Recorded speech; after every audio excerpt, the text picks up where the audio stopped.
బట్టే నేను బ్రతుకుతాను. అవును ప్రభువా, నీ మాటలు కావాలి అయ్యా. నాతో మాట్లాడు నాయన.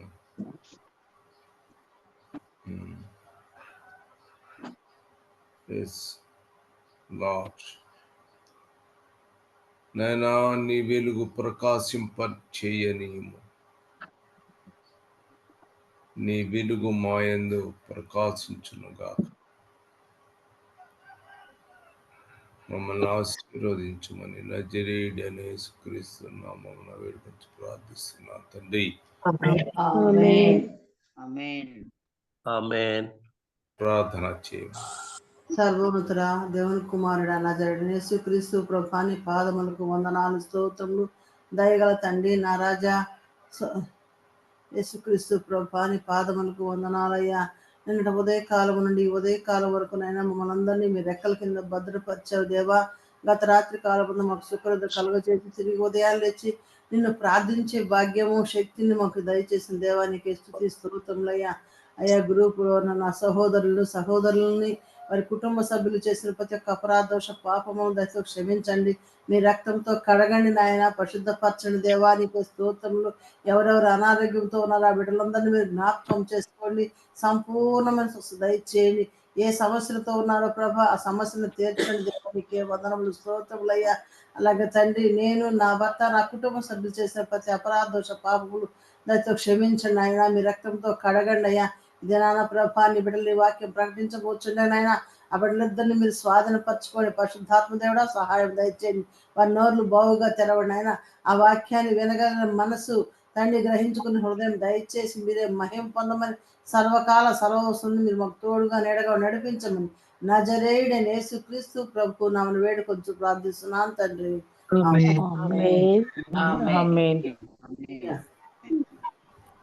అందరూ బాగున్నారా?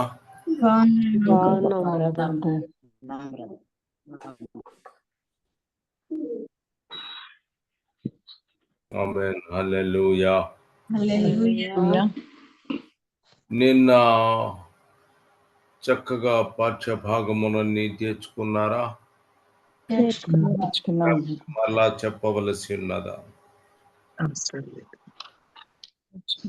దాంట్లో మొట్టమొదట జలమండలము, శూన్యమండలము, భూమండలం, వాయుమండలము,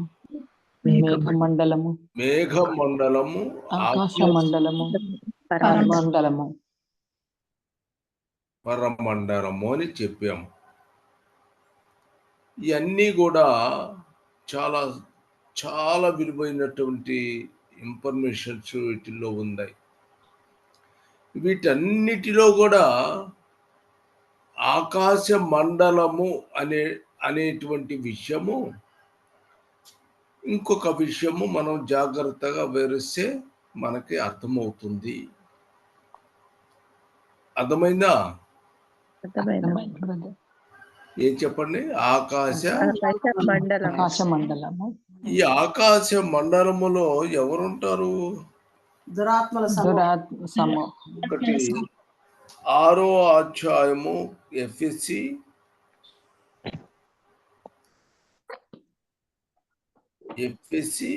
6వ అధ్యాయము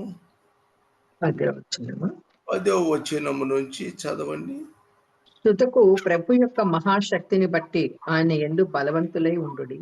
మీరు అపవాది తంత్రములను ఎదిరించుటకు శక్తి కలవాలగునట్లు దేవుడిచ్చు సర్వాంగ కవచమును ధరించుకొనుడి. ఏలయనగా మనము పోరాడినది శరీరులతో కాదు, ప్రధానులతోనూ అధికారులతోనూ ప్రస్తుత అంధకార సంబంధమగు లోకనాథులతోనూ ఆకాశ మండలమందున్న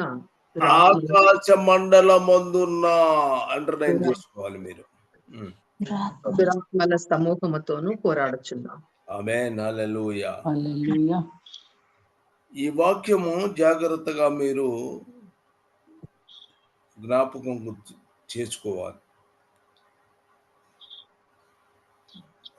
మనము ఏలయనగా మనం పోరాడునది శరీరులతో, ప్రధానులతోనూ, అధికారులతోను అంధకార అధికారులతోను సంబంధమైన ప్రస్తుత అంధకార సంబంధులకు సంబంధముల లోకనాథులతోను లోకనాథులతోను ఆకాశ మండలమందున్న దురాత్మల సమూహం అది అందరు చెప్పండి. ఆకాశ మండలమందున్న దురాత్మల సమూహములతోనూ పోరాడుచున్నాము. దీని చదవండి ఏమిటది? ఆకాశ ఆకాశ మండలమందున్న దురాత్మల సమూహములతో పోరాడుచున్నాము. ఆమేన్, హల్లెలూయా. మీరంతా అలవాటు చేసుకున్నారు. ఆకాశ మండలమందు ఏమున్నాయి అంటే వెంటనే మీరు చెబుతారు. ఆమేన్, హల్లెలూయా. మరి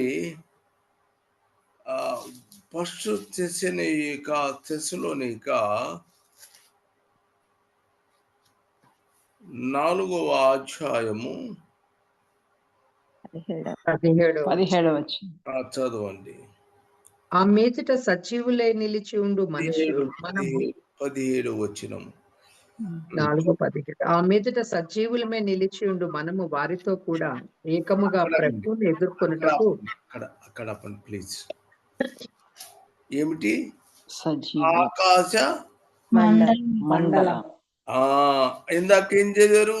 ఆకాశ ఆకాశ మండలమందు దురాత్మల సమూహము ఇక్కడ ప్రభు ఆకాశ మండలం మేఘముల మీద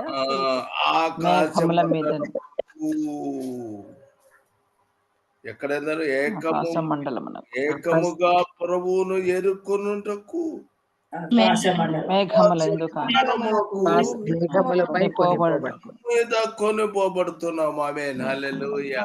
హల్లెలూయా. ఇప్పుడు ఆ రెండింటి తేడాలో ఏమన్నా మీకు గ్రహించారా? గ్రహించాము. ఎవరు ముందు పోతారు? యేసు ప్రభు వస్తాడా లేకపోతే ఏం చేస్తాడు? ఎవరు చెప్పండి? మీరు గ్రహించారు కదా. సజీవులమైన మనం ఎవరు వస్తారు? మీరు బాగా గ్రహించారు, సంతోషం. ఇప్పుడు ఇద్దరు కూడా ఎవరు? సాతానుడు ఆకాశ మండలం మీద ఉన్నారు. యేసు ప్రభువు కూడా ఆకాశ మండలం కొనిపోబడతారు.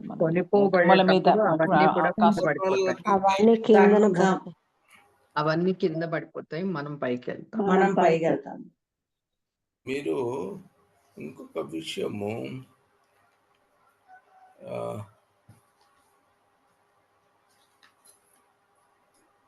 ప్రభు ఎక్కడికి వెళ్ళతాడు? ప్రభు ఎక్కడికి వెళ్తాడు? ఆకాశ మండలంలో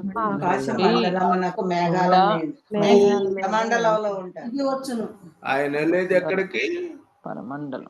చెప్పుకుంది అంత తర్వాత సంగతి మనము ఎత్తుకోలేదు. ఆకాశ మండలము ఎక్కడ ఇంతకుముందు చదువుకున్నాము కదా. పరమండలానికి వెళ్తారని. కాబట్టి ఆయన ఆడకెళ్ళినప్పుడు అది ఖాళీ అవ్వాలి. ఆమేన్, హల్లెలూయా. సాతాను ఏమవ్వాలి? కంప్లీట్. యేసుక్రీస్తు ఎక్కడ నుండి? ఆకాశము గుండా మండము గుండా యేసు ప్రభు అక్కడికి చేరి తర్వాత మనము ఆయన బిడ్డలమైన మనము ఎక్కడెళ్తాము? ఆయన అవి కింద పడిపోతాయి. ఆమేన్, హల్లెలూయా. ఇది అర్థమైందా? సాతానుడు పడతాడని, అక్కడి నుంచి పడతాడని, యేసు ప్రభు అక్కడ ఉంటాడని ఈ వాక్యాల ద్వారా మనకి ఖచ్చితంగా తెలుస్తుంది.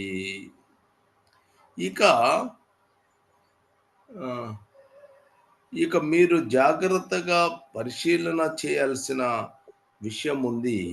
ఏమిటి అంటే 1 తెస్సలోనిక 4వ అధ్యాయము 16 వచ్చిన 14 నుంచి చదువుదామా?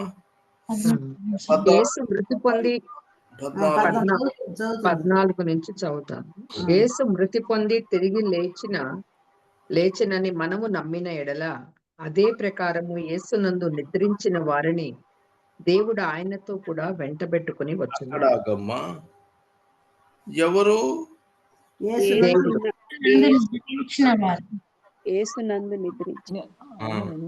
నిద్రించిన వారిని యేసు అంటే తండ్రి అయిన దేవుడు, యేసు అంటే రక్షకుడు, క్రీస్తు అంటే అభిషక్తుడు, ప్రభు అంటే ప్రభు అంటే ప్రభువు అంటే అభిషక్తుడు. అభిషక్తుడు. ఏంటి ఎట్టు పెడుతున్నాడు, విచిత్రంగా చెప్తున్నాడు, ఏం చెప్తున్నాడండి ఇతను అని అనుకోని వాడు లేడు. ఇంకా ఎన్ని మార్లు చూసినా కూడా లేఖన భాగనాన్ని మీరు జాగ్రత్తగా పరిశీలించుకోవాల్సిన అవసరం మీకుంది. అంతే. అందుకంటే యేసు అని చెప్పి నేను వదిలేశాను అనుకో, మీరు కొత్త విషయాలన్నీ మరిచిపోతారు. ఏదో తూతు మంత్ర వ్యాపకంతో మాట్లాడేటట్టు ఉంటుంది. కానీ అట్లా మాట్లాడు నాకు చేత కాదు. అర్థమైందా? మొట్టమొదటి యేసు మృతి పొంది, కాబట్టి మీరు గుర్తెరుగు, మీరేండి యేసు అనే పదం మాత్రమే ఉపయోగించబడింది. అవునా? సరే, 3 పదాలు ఒకసారి చదివి తర్వాత చూద్దాం. తర్వాత నుంచి 16 వచనము చూడండి. దేవుని బూరతోను ఆర్భాటముతోను ప్రధాన దూత శబ్దముతోను దేవుని బూరతోను పరలోకము నుండి ప్రభువు దిగివచ్చు. ప్రభువు ఒకే ఇక్కడే రాసి ఉండగా 3 పదాలు కూడా ఇక్కడే రాసి ఉన్నాయి కదా. ప్రభువు దిగివచ్చు. కాబట్టి కలపడేదాన్ని యేసు ప్రభు, యేసు ప్రభు, దేవు దిగివచ్చును. 2 పదాలు ఇక్కడ చెప్పాడు కదా. రెండోది 16 వచ్చిందండి. దేవుని బూరతోను 16 క్రీస్తునందు మృతులైన వారు, లాస్ట్ క్రీస్తునందుండి మృతులైన వారు. క్రీస్తునందు ఇప్పుడు ఎవరి పదం? క్రీస్తు అనే అది 16 లాస్ట్ కదమ్మా. కాబట్టి ఇప్పుడేమన్నాడు? క్రీస్తు అని అన్నారు. మృతులైన వారు. ఇప్పుడు 3 పదాలు వచ్చినాయా? వచ్చినాయి. ఒకరినేమో యేసు అన్నాడు, ఒకరిని ప్రభువు అన్నాడు, ఇంకొకరు క్రీస్తు అన్నాడు. క్రీస్తు నందుండి అని చెప్పి మృతులైన వారు. ఈ 3 ఎందుకు రాశాడండి చెప్పండి. ఇప్పుడు నేను పిక్చర్లో కనపడుతున్నానా? చెప్పండి. తండ్రి, కుమార పరిశుద్ధాత్మ త్రియేక దేవుడు, క్రీస్తు అని ఎంత చక్కగా పాదాలు ఆయన రాశాడు. ఆమేన్, హల్లెలూయా. ఇది మీరు ఒప్పుకుంటారా? ఒప్పుకోకపోతే చెప్పండి. ఒప్పుకోమండి అంటే సరే, మంచిది. ఒప్పుకునేవారు మాత్రమే ఒప్పించదు కొంతమంది. కాబట్టి అయితే అక్కడ నుంచి జాగ్రత్తగా ప్రతి వచనాన్ని జాగ్రత్తగా గ్రహించాలి. అర్థమైందా? అంటే మామూలు ప్రజలు మీరు వినొచ్చండి. కొత్త గొప్పోళ్ళు ఉన్నారు కదా, వాళ్ళు ఒప్పుకోరు. వాళ్ళు ఒప్పుకున్నా ఒప్పుకోకపోయినా వాక్యాన్ని జాగ్రత్తగా గ్రహించండి. ఆమేన్, హల్లెలూయా. ఇంకా ఫస్ట్ పదం ఏది చెప్పండి?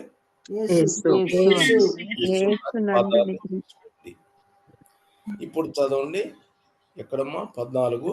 యేసు మృతి పొంది తిరిగి లేచనని మనము నమ్మిన ఎడల మృతి పొంది తిరిగి లేచిన తిరిగి లేచిన వాని నన్ను దేవుడు వెంట పెట్టుకొని యేసునందు నిద్రించిన వారిని ఆయనతో కూడా వెంట పెట్టుకొని వస్తాడు. పెట్టుకొని వచ్చును. ఆమేన్. ఆమేన్. అండ్ భూమిలో నుంచి వచ్చిన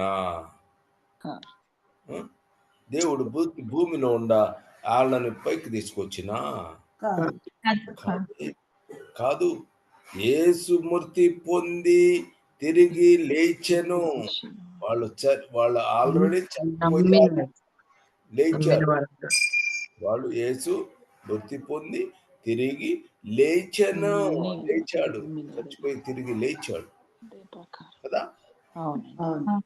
నిలిచిపోయినటువంటి వారు నిద్రించిన యేసునందు మరలా యేసునందు నిద్రించిన వారికి దేవుడు ఆయనతో కూడా వెంట పెట్టుకొని వస్తున్నాడు.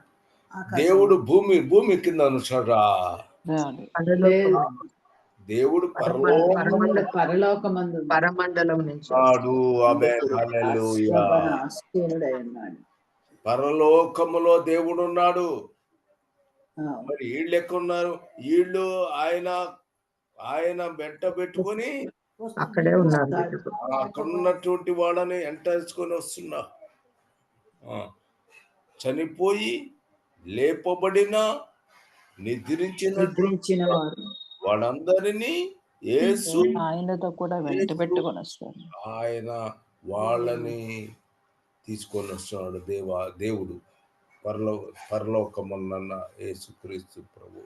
ఆమేన్. హల్లెలూయా. అది ఆ తర్వాత అదేంది కదా. ఆ తర్వాత అదే ప్రకారము యేసునందు నిలిచిన వారిని దేవుడు ఆయనతో కూడా వెంట పెట్టుకొని వచ్చును. దేవుడు వెంట పెట్టుకొని తీసుకొని వస్తాడు. దేవుడు కూడా వస్తున్నాడు. ఎవరు వస్తున్నారు? దేవుడు వస్తున్నాడు. యేసు ప్రభు వస్తున్నాడు. ఆమేన్. హల్లెలూయా. హల్లెలూయా. ప్రభు మాటను బట్టి మీకు చెప్పున్నదేమనగా ప్రభువు ఆగమన పర్యంతము సజీవులు మనము నిద్రించిన వారి కంటే ముందుగా ఆయన సన్నిధికి చేరము. ఆర్భాటముతోను ప్రధాన దూత శబ్దముతోను దేవుని బోరతోను పరలోకము నుండి ప్రభువు దిగి వచ్చును. ఆమేన్. ఎంతమంది వస్తారు? ప్రభు దిగి వచ్చును. ఎంతమంది? ఒక్కడే వస్తాడు. ఆమేన్. ప్రభు దిగి వచ్చును. ఆయన వస్తాడు. ఆమేన్. హల్లెలూయా.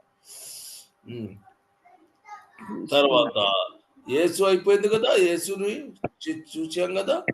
తర్వాత క్రీస్తు నందుండి వీళ్ళెవరమ్మా? వీళ్ళెవరు? చంది యేసునందు నిలిచిన వారు దేవుడు ఆయనతో వెంట పెట్టుకొని వస్తున్నాడు అని చెప్పుకున్నాం కదా. ఇక్కడేమన్నారు? క్రీస్తునందు మృతులైన వారు. క్రీస్తునందు మృతినైన వారు మొదట లేతురు. అంటే పైనుంచి పరలోకం నుంచి వస్తాడా? కింద నుంచి వస్తాడా? కింద నుంచి. కాబట్టి కింద నుంచి లేతురు. ఆమేన్. హల్లెలూయా. ఇప్పుడు అర్థమైందా? పరలోకము నుంచి దేవుడు వాళ్ళని ఎంటెట్టుకొని వస్తాడు. క్రీస్తునందు లేపబడతారు. మృతి నొందిన వారు ఏమవుతారు? లేపబడతారు, చనిపోతారు. ఆల్రెడీ చనిపోయిన మృతులైన వారు పోయి మొదట ఉన్నవాళ్ళు ఉన్నవారు ఆల్రెడీ క్రీస్తులో చనిపోయిన వారు వాళ్ళు బయటికి వస్తారు. ఇప్పుడు యేసు ఏమంటూ వచ్చిన గుంపు ఒకరే, క్రీస్తు వచ్చిన గుంపు వేరే అని చెప్తావా? పైన ఒక రకంగా కింద ఒక రకంగా చెప్పబడింది. తర్వాత ఆ మీదట సజీవులమై నిలిచి ఉండు మనము వారితో కూడా ఏకము అంటే మనం చచ్చిపోకుండా బ్రతికున్నాం కదా, జీవించి ఉన్నవారు మనం ఇంకా ఎట్లా ఉన్నాం? వారితో కూడా మనం బ్రతికే ఉన్నాం కదా. బ్రతికున్నాము అంటే ఇప్పుడు కనుక మనం ఉన్నాం అనుకో, యేసు ప్రభు ఈ టైంలో ప్రభు వచ్చారు అనుకోండి, సజీవుడుగా మనం ఉన్నాం కదా. అంతకు ముందు చచ్చిపోయినటువంటి వారు క్రీస్తునందు మృతులైన వారు కనుక ఏమవుతున్నారు? ఏకముగా మొదట లెగిశారు, ప్రభువును ఎదుర్కొనుటకు ఆకాశ మండలమునకు మేఘముల మీద కొనిపోబడుదుము. ఆయన ఆమేన్, హల్లెలూయా. హల్లెలూయా. ఇక భూమి మీద ఉన్నటువంటి అందరూ ఆయన బిడ్డలైనటువంటి వారిని ఏం చేస్తాడు? కొనిపోబడతాడు. ఆమేన్, కొనిపోబడతాడు. ఒకటి మూడు రకాల జనాభాలని మనం చూస్తున్నాం. ఒకటి ఏమి చెప్పండి? మృతి నొందిన వారు తిరిగి లేచి యేసు ఏమంటే దేవుని ఎంట వారు మృతులైన వారు సజీవులమైన మనము ఆకాశ మండలం 3 విధానాలుగా వారు కలుస్తారు. ఆమేన్. వీళ్ళంతా ఎక్కడ? ఆకాశ మండలం కొనిపోబడతారు. మేఘముల మీద కొనిపోబడుతుము. ఆమేన్, హల్లెలూయా. ఈ 5 మూడు రకాల గుంపులు, 3 రకాల మండలమునకు చేరుకున్నారు. అక్కడ చేరంగా అక్కడ దురాత్మల సమూహంగా కింద భూమి మీద ఇక ఈ మా కోరు పెట్టారు. చెప్పడం ఒక్కసారి మీరు చెప్పండి. మీరు చెప్పరా? పెట్టుకుని వస్తాడు.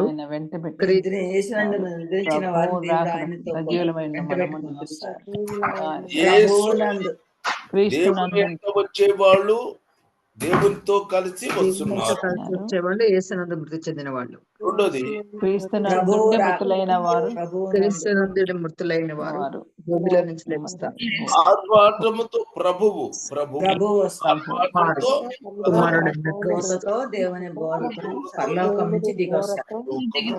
ప్రభువు దిగివచ్చును. ఆ తర్వాత చనిపోయిన తిరిగి వస్తున్నాడు. దేవుడికి ఆమేన్, హల్లెలూయా. వీళ్ళంతా కలిసి ఎక్కడ చేస్తున్నారు? ఆమేన్, హల్లెలూయా. ఇప్పుడు మండలము, ఇప్పుడు ఏది? ఆకాశ మండలమున వచ్చింది. మనం చదివాం కదా, ఆకాశ మండలము దగ్గరకి ఉన్నవారు ఎవరు? అక్కడ ఉంది. ఇప్పుడు ప్రభు తన బిడ్డలందరినీ తీసుకొని ఇచ్చిన తర్వాత అప్పుడేమో ఏమవుతుంది? అవన్నీ భూమి మీద పడిపోతాయి, మీకు తెలిసిపోద్ది. ఇప్పుడు ఎమ్మటే పడిపోతారు. వెంటనే ఏమవుతారు? సాతాను సంబంధులంతా కూడా కింద పడిపోతారు. ఆమేన్, హల్లెలూయా. గ్రహించండి, మనము అక్కడ ఉంటాం, అప్పుడు తర్వాత అక్కడ నుంచి వెళ్తాం, అది వేరు. దేవునికి హల్లెలూయా. హల్లెలూయా. గ్రహించారా ఇంతవరకు? లేకపోతే చెప్తాను. గ్రహించాం. ఆమేన్, ఆమేన్. ఆమేన్. ఇప్పుడు మొదలు యుద్ధము సాతాను యొక్క ఎక్కడున్నాడు? భూమి మీద పడిపోయాడు. ఆకాశము మండలము నుంచి భూమి మీద పడిపోయాడు. ఆ, ఈ ఇప్పుడు ఇక్కడ దేవుని యొక్క ప్రజలతో కలిసి సాతానుడు పడతాడు. ఆమేన్, హల్లెలూయా. ఆమేన్. హల్లెలూయా. ఇప్పుడు ప్రభువు, ఆయన బిడ్డలు అందరూ కూడా పరలోకము పైకి వెళ్తారు. పైకి లెగుస్తున్నారు. ఆమేన్. ఇక ఈడు సాతాను.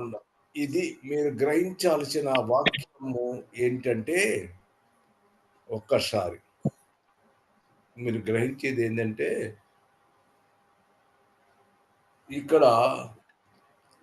ఇక్కడ ఒక విషయాన్ని మీరు గ్రహించాలి.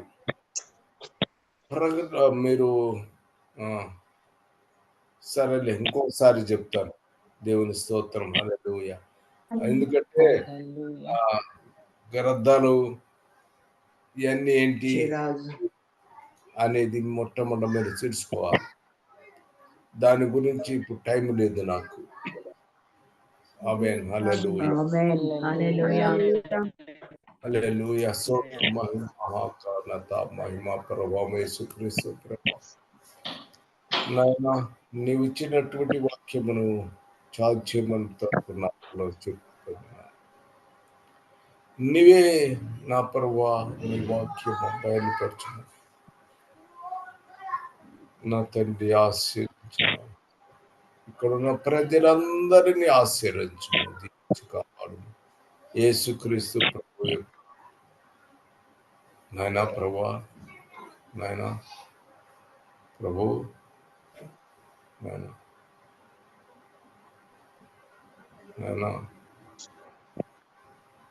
Thank you lord. మా ప్రభువా, నువ్వు ఆశీర్వించి కావాలని నా ప్రభువును రక్షకుడైన యేసుక్రీస్తు నామములో వేడుకొచ్చి ప్రార్థిస్తున్నాను తండ్రి. ఆమేన్. ఆమేన్. ఆమేన్.